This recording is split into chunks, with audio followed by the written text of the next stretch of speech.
Hey guys, how's it going, and welcome back for another Total War video with the Terminator. Today's video is about the major update just released earlier today for Medieval Kingdoms 1212 AD. It includes complete victory conditions for loads of factions, descriptions as well in the main menu when you pick your faction. We've got a new faction to play with as well, the Principality of Wales. We've got some campaign rebalancing for the HRE, which is really welcome since they're kind of a broken faction. We've got some battle rebalancing that makes Cavalry a bit more effective, a bit more balanced across the board, and crossbow changes as well to make them arc over objects to hit their targets. So there's some really nice changes here in this update. Today we're going to run through all of these changes, and hopefully by the end you'll see it's definitely worth getting back into the mod and trying all of this out. So starting with the campaign side of things, we've got a lot of front-end changes, which is really nice to see. Adds to that polishing and refining effort and making this mod just a bit more complete, I think, overall. So this starts with the finished faction descriptions across every single faction you see here. So every faction has a bit of context when you want to choose them and play them. You read through their historical, kind of set of circumstances in this early campaign, in this era, and it's just really nicely done. Alongside that, also, we've got updated faction leader models, which is really nice to see as well. Just, again, adds to that completion of that front-end side of the mod.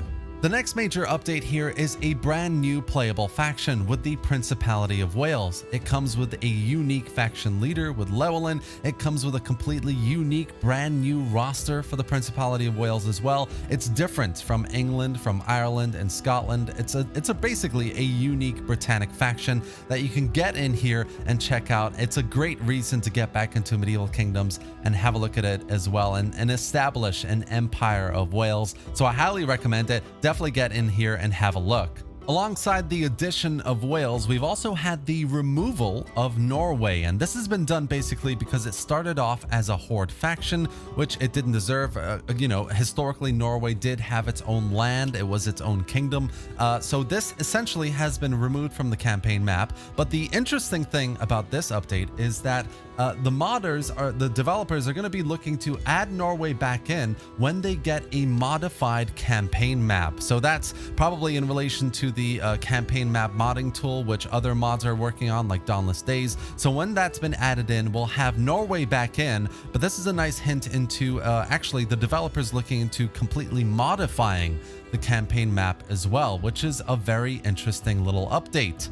Another really important change here across factions that have access to Orthodox, Rus, Moor, or Central European cultures is to the foreigner camp. So when you build up the foreigner camp, guys, you don't just get access to units of other cultures in the region. So as the Kingdom of Hungary, for example, you'll have access to the Kuman light horse archers, etc. You actually get a much bigger growth in these populations as well. So you're going to have a much bigger opportunity to recruit these units, and that's a really cool thing. It means that you can diversify your unit rosters a lot more often.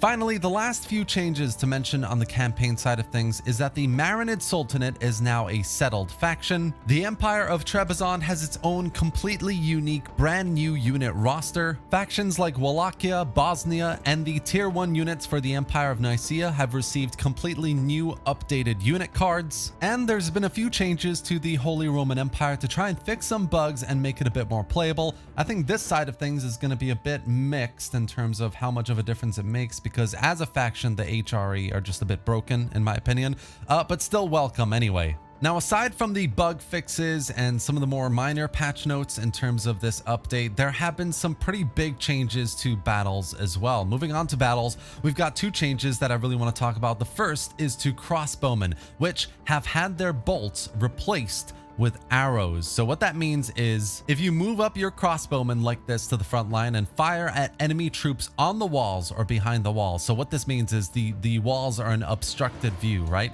The crossbows should be firing in an arc rather than straight, which is this is a big change for crossbows. Like historically, when you use crossbowmen in MK 1212 siege battles, you'd have to put them up on the walls themselves to actually make them effective and fire at their targets. But now guys, they fire in an arc, which means they can actually hit their targets on the walls and over walls as well. So if I get this unit here to fire, for example, at this cavalry unit in the back, and they start pushing up here and they start firing, they're gonna actually fire over the walls, which is just an amazing change. It just makes them a bit more effective, worth having on the battlefield and recruiting, and it's a really nice change. We've also got some new units, guys, which you can check out. So as the Holy Roman Empire or Austria, you have access to 2 new pike units, a new halberdier unit, and a new handgunner unit, which is very cool. So the light pike infantry Landsknechte over here with their unit variations, really cool looking visuals. We've got a heavy polearm infantry here with the Doppelsoldner halberdier, which is very good looking as well. We've got the pike version of that unit, which looks a bit, I guess, heavier than the lighter version earlier on. And we've got the handgunners, which also look very cool. So these are 4 new units that you can recruit as Austria or the Holy Roman Empire. Another major update, guys, is Cavalry. A lot of players right now that are testing out the update are reporting that Cavalry are a bit more powerful, a lot more impactful in the cavalry charges, a lot more kind of effective against infantry versus the previous update, the previous version of the mod. So if you're going to get in there, keep your eye out and have a look at how Cavalry performs against infantry. This has been rebalanced and it is a bit more engaging and fun to play as well. Overall, as far as updates go, I would say this one is slightly more minor in terms of content, but some of the changes made here are definitely going to have a big impact on your gameplay.